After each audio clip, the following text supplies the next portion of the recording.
bahasa Arabnya. Ya. Wa nazalna, ya, alaikal kitaba, ya, tibyana likulli syai,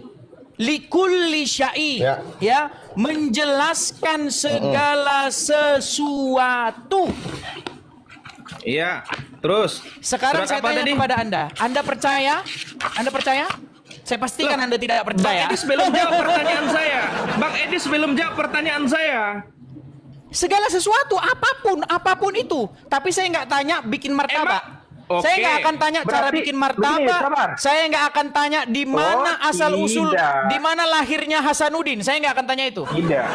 Saya akan tanya seputar agama Islam. Begini. Kalau yang dimaksud oleh Bang Edis, sabar. Ini seputar agama Islam. Saya sabar tanya dulu. Apa fungsi sunat menurut Al-Quran? Menurut kitab yang menjelaskan segala sesuatu. Kita kan sudah janji bahwasanya kita gantian kan? Oke, tapi saya selesaikan pertanyaan saya. Ya, menurut kitab yang tadi udah. Bang, aduh, sebentar dulu. Menurut kitab yang menjelaskan segala sesuatu, apa tujuan dari sunat? Sabar. Jangan masuk ke pertanyaan berikutnya dulu. Selesaikan dulu. Percaya Al-Quran. Silakan. Enggak, ini bisa gantian enggak? Boleh, silakan Bang. Kita kasih panggung Muslim. Bang Edis tadi bertanya kepada saya bahwa Bang Rahmat percaya enggak kalau Al-Quran menjelaskan segala sesuatu? Saya jawab, saya percaya. Sekarang saya yang bertanya. Anda tidak percaya. Yang diketahui oleh Bang, Anda tidak percaya masalahnya. Loh, saya bilang percaya gimana dong? Oke, buktikan kalau Anda percaya. Tolong jelaskan. Ya, sabar dulu. Tolong jelaskan apa maksud sunat. Sabar dulu. Itu berarti udah 2 pertanyaan tuh. Saya belum. Bang, bukan. Anda bilang percaya itu saya bilang Anda bohong. Takut, Bang. Gini Bang Rahmat, Anda mengatakan jangan jawab dulu. Sedikit kita Bang satu-satu aja. Sedikit Bang Rahmat. Bang Rahmat mengatakan percaya itu bohong. Kenapa saya katakan bohong? Buktinya Anda tidak percaya bahwa Al-Quran menjelaskan apa fungsi sunat. Sabar dulu Bang Edis ya. Silakan. Nah, tadi Bang Edis bertanya kepada saya, apakah Bang Rahmat percaya kalau Al-Quran menjelaskan sesuatu? Saya jawab iya. Mau betul atau tidak jawaban saya nanti setelahnya dong. Sekarang saya dulu. Silakan. Oke? Silakan. Nah, menurut yang diketahui oleh Bang Edis, menjelaskan segala sesuatu itu maksudnya apa? Kan saya sudah katakan tadi bahwasanya tidak ada cara membuat martabak dalam Al-Quran, Bang. Kalau pemahaman Bang Edis itu mengatakan segala sesuatu itu termasuk cara mancing, itu pikiran Anda picik. Ilmu Anda tidak sampai. Nah, sekarang yang saya tanya, setelah Bang Edis menanyakan satu pertanyaan kepada saya, bahwa saya percaya tidak kepada Al-Quran, saya jawab, saya percaya. Sekarang saya tanya Bang Edis, oke? Yang dimaksud oleh ayat tersebut menjelaskan segala sesuatu itu apa? Silakan. Menurut logika, menurut akal. Oh, bukan. Bang, bukan logika. Menurut tadi Abang nanya, saya jawab nih. Abang nanya, saya jawab nih. Tapi Abang memotong menurut gimana? Kaidah bahasa. Menurut kaidah bahasa. Menurut kaidah bahasa dan logika umat manusia, segala sesuatu artinya apapun itu. Namanya segala sesuatu. Seperti seperti misalnya segala sesuatu kok bukan sesuatu. Tidak. Jadi begini. Oke? Kalau Bang Edis memahami segala sesuatu itu termasuk dengan cara mancing, oke? Cara memasak martabak, cara menjahit pakaian, itu pikiran Anda sempit. Anda tidak paham dengan saya bertanya konteks ayat. Apakah saya bertanya, tolong jelaskan cara buat martabak? Anda katakan tadi bahwa menjelaskan segala sesuatu itu berarti segala aspek kehidupan, betul? Betul, jelas. Nah, coba, ada enggak cara buat martabak dalam Al-Quran? Itulah bukti bahwa Anda sesungguhnya tidak percaya Al-Quran. Bukan itu, itulah bukti bahwasanya Bang Edis tidak paham dengan konteks ayat. Oke, sekarang saya tanya, Bang. Betul, itu betul. Sekarang saya tanya, segala sesuatu itu pengertiannya apa di sini? Lah, jangan lari dulu. Abang kan sudah mengatakan, Bang. Abang kan sudah mengatakan bahwa kalau Bang saya Edis salah. tidak tahu, kalau Bang Edis tidak tahu jawabannya tidak tahu. Begini. Jangan tanya balik ke saya. Baik, saya nggak bilang nggak tahu. Anda mengatakan bahwa saya tidak tahu. Silakan. Okay? Sekarang saya tanya. Kalau memang tidak tahu, saya ulangi pertanyaannya. Saya bukan mengatakan tidak tahu, Bang. Dengarkan Bang Rahmat, dengarkan. Saya tidak mengatakan bahwa saya tidak. Bang, ingatlah ketika Ibrahim diuji oleh Tuhannya, mah nggak ada sunat. Itu tidak bisa kita buka semena-mena. Ada tafsirnya. Justru Anda yang membuat semena-mena. Justru Anda yang memperkosa Al-Quran dengan cara menambah-nambahinya. Tuh kan, saya tadi sudah jawab, Bang, bahwa di sebelumnya Nabi Ibrahim itu mendapatkan perintah oleh Allah. Perintah apa? Melaksanakan sunat. Di Quran surat berapa? Perintah sunatnya. Tadi surat Al-Quran Al-Baqarah 124. Kita baca lagi. Oke, silakan dibaca. Dan ingatlah ketika Ibrahim diuji oleh Tuhannya dengan beberapa kalimat. Lalu Ibrahim menunaikannya. Allah berfirman, sesungguhnya aku akan menjadikan kamu imam bagi seluruh manusia. Ibrahim berkata, dari keturunanku. Allah berfirman, janjiku tidak mengenai orang-orang yang zalim. Mana di sini perintah sunat? Jadi di dalam kalimat ibtala itu, di dalam tafsir Jalalain, kitab tafsir. Ya kan nama juga. Jadi yang mengatakan sebentar, Bang. Yang bilang, Bang, dengarkan. Yang bilang Ibrahim sunat, gantian dulu, Bang ya. Yang bilang Ibrahim sunat itu Al-Qur'an atau kitab tafsir? Ya Allah ya Rob, abang. Dengarkan dulu. Bang Ahmad, kutanya sama abang lagi nih, Bang. Yang mengatakan bahwa Ibrahim berkitan kitab Al-Qur'an atau kitab tafsir? Al-Qur'an. Di mana? Di Quran surat berapa? Al-Baqarah ayat 124. Enggak ada, Bang, di sini kitan, Bang. Tidak ada di sini kitan. Itu tafsirannya dijelaskan ibtala itu mempunyai makna yang banyak. Jadi arti ibtala itu kitan. Arti ibtala kitan. Tad dulu, dengarkan dulu.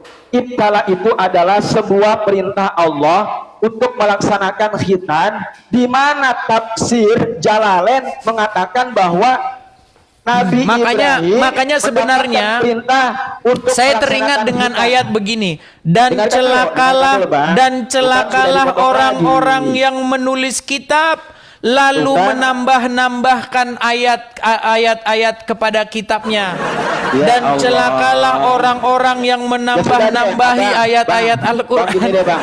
Ini Anda ini percaya tidak masalah. Bukan tidak percaya, Anda menambah-nambahi Al-Quran. Bang, di sini saya tamu, dengarkan dulu. Ya, kalau abang nggak mau mendengarkan ayat suci Al-Quran tidak masalah, ya kan? Justru sekarang Anda yang tidak mendengarkan. Dengarkan.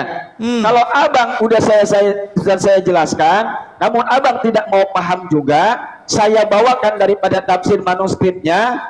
Dan abang tidak percaya juga, bagaimana abang mau percaya sama saya kalau begitu? Kalau begitu, kitab yang menyebut bahwa Ibrahim sunat itu bukan Al-Quran tapi kitab tafsir. Al-Quran. Di Quran surat berapa? Kitan mana? Ada nggak kata kitan? 24. Nggak ada kata kitan di situ.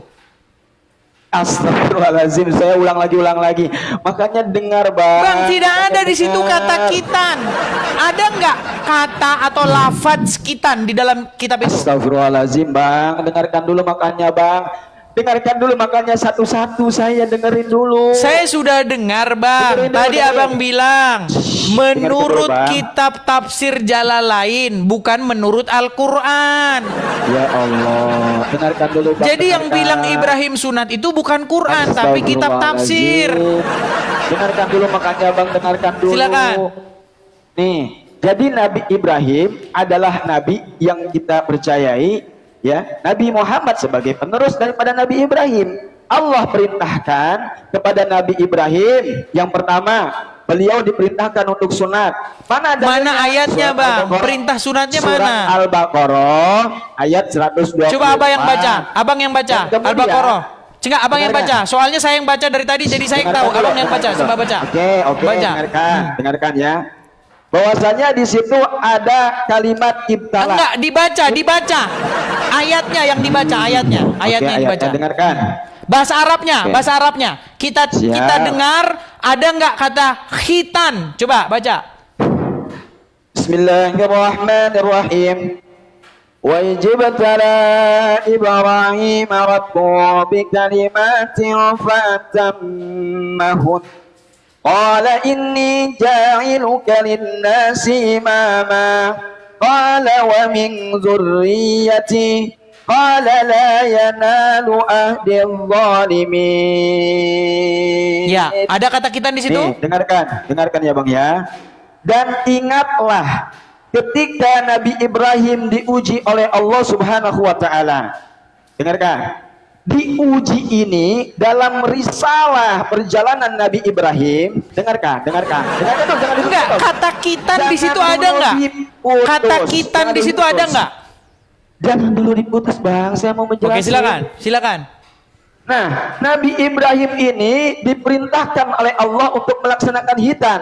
Mana dalilnya? Ayat Al-Baqarah, surat Al-Baqarah ayat 124. Di mana Nabi Ibrahim diperintahkan untuk sunat. Risalahnya sudah jelas.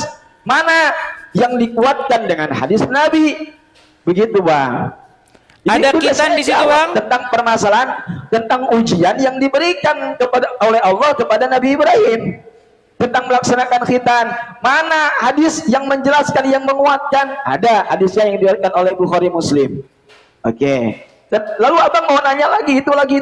Bosan, Bang. Nah, saya sekarang satu pertanyaan ke abang. Nabi Isa ketika usia 12 tahun sampai 30 tahun, Nabi Isa kemana? Yang kalian percaya sebagai Yesus kemana? Isa Al-Masih. Ayo. Sorry, tadi saya lagi balas pesan. Sebentar. Oke. Sebentar. Oke. Jadi ayat yang barusan Anda baca ada kata khitan nggak?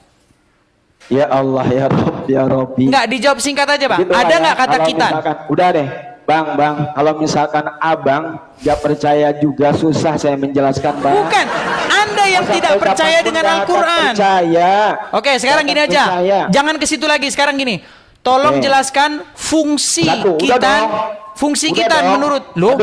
Pertanyaan kita kan dasarnya itu tadi. Saya mau tanya abang nggak bisa jawab. Bang, pertanyaan dasar kita tadi fungsi khitan menurut Al-Quran. Silakan. Sekarang tadi abang nanya ke saya mau nanya lagi ke abang, boleh nggak? Pertanyaan awalnya tadi fungsi khitan. Aku satu-satu dong. Adil. Allah kan maha adil. Bang, satu-satu. Tadi yang dari awal kita bahas adalah Quran menjelaskan segala sesuatu, betul?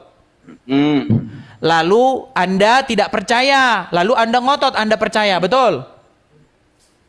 Abang, saya tadi jawab dan juga jelaskan. Oke, coba jelaskan ayatnya. Apa fungsi khitan menurut Al-Quran? Muter-muter kayak begitu nggak jelas.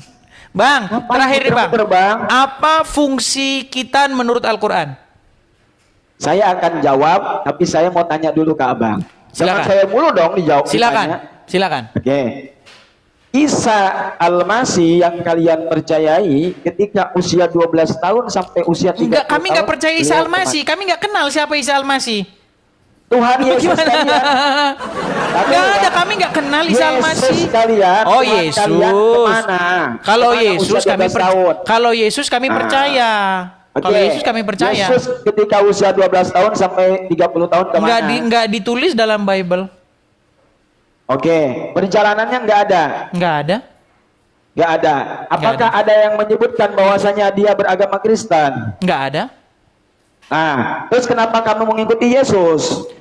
Karena dia mengatakan akulah jalan dan kebenaran dan hidup. Buktinya mana? Buktinya dia bangkit.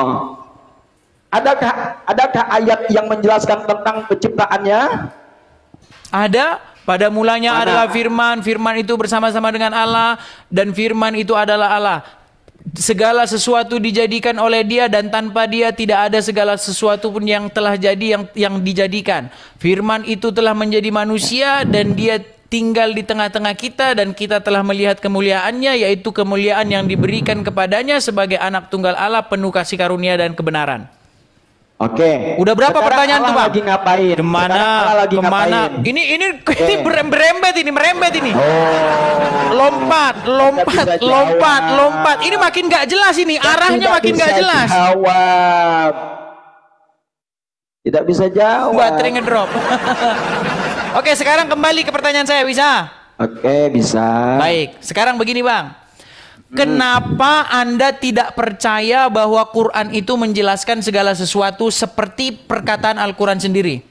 Saya percaya, siapa yang nggak percaya, Bang? Oke, jika Anda percaya bahwa Quran itu menjelaskan segala sesuatu, maka jelaskanlah menurut Al-Quran apa fungsinya umat muslim berkitan.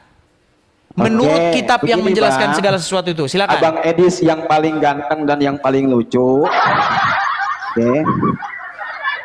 Bahwa khitan itu bukan hanya sekedar perintah Allah. Bahkan dalam ilmu kedokteran pun malah ceramah, Bang. Menurut Quran bukan menurut Anda. Dengarkan dulu. Coba kutip ayatnya. Fungsi dari khitan adalah supaya umat-umat melakukan begini dan begitu di dalam Quran, surat begini dan surat begitu. Silakan. Ya elah. Dengarkan dulu makanya, Bang. Dengarkan dulu. Silakan. Manfaat sunat bukan hanya sekedar Allah yang perintahkan kepada Nabi Ibrahim. Bahkan Bang, ilmu kedokteran saya tanya manfaat, saya tanya fungsi sunat menurut Quran, bukan menurut dokter. Ya Allah, malah menurut dokter, saudara-saudara. Itu akibatnya kalau mereka berdebat itu tanpa data dan kemudian mereka hanya main asumsi tanpa logika, teman-teman ya. Jadi akhirnya mereka menjawab dengan ngarang bebas. Nah, teman-teman, kita lihat beberapa pertanyaan yang disampaikan oleh Edis terkait dengan khitan. Apakah ada makna atau fungsi manfaat khitan itu sesuai dengan yang tercatat dalam kitab suci? Ternyata memang kitab suci mereka tidak menjelaskan tentang makna dari khitan itu sendiri. Berbeda dengan apa yang tercatat dalam kitab suci. Ada manfaatnya, ada maknanya, ada tujuannya, ada fungsinya. Kenapa Allah memberikan perintah itu kepada Abraham untuk menyunatkan anaknya dan sampai pada keturunannya turun-temurun. Karena itu merupakan ikatan perjanjian antara Allah dengan Abraham, yang dimana Allah itu memberkati Abraham dan memberikan suatu negeri yaitu tanah Kanaan kepada Abraham dan keturunannya. Dan untuk mengikat janji itu maka ada tanda perjanjian yaitu sunat itu. Maka setiap orang yang dilahirkan dari keturunan Abraham itu harus disunat, baik laki-laki dan juga maupun laki-laki yang dibeli untuk menjadi budaknya, dan itu harus disunat supaya mereka masuk dalam perjanjian itu dan mendapatkan berkat itu. Nah, teman-teman, itu saja yang perlu saya sampaikan kepada kita semua, bahwa memang justru Alkitab yang menjelaskan secara mendetail apa makna dari sunat itu sendiri. Berbeda dengan ketika mereka mempertanyakan tentang iman Kristen kepada apologet Kristen, maka apologet Kristen itu bisa menjawab dengan jelas dan terang benderang, teman-teman, sesuai dengan apa kata kitab suci. Nah, itu saja yang perlu saya sampaikan. Kiranya Tuhan Yesus memberkati kita semua. Shalom.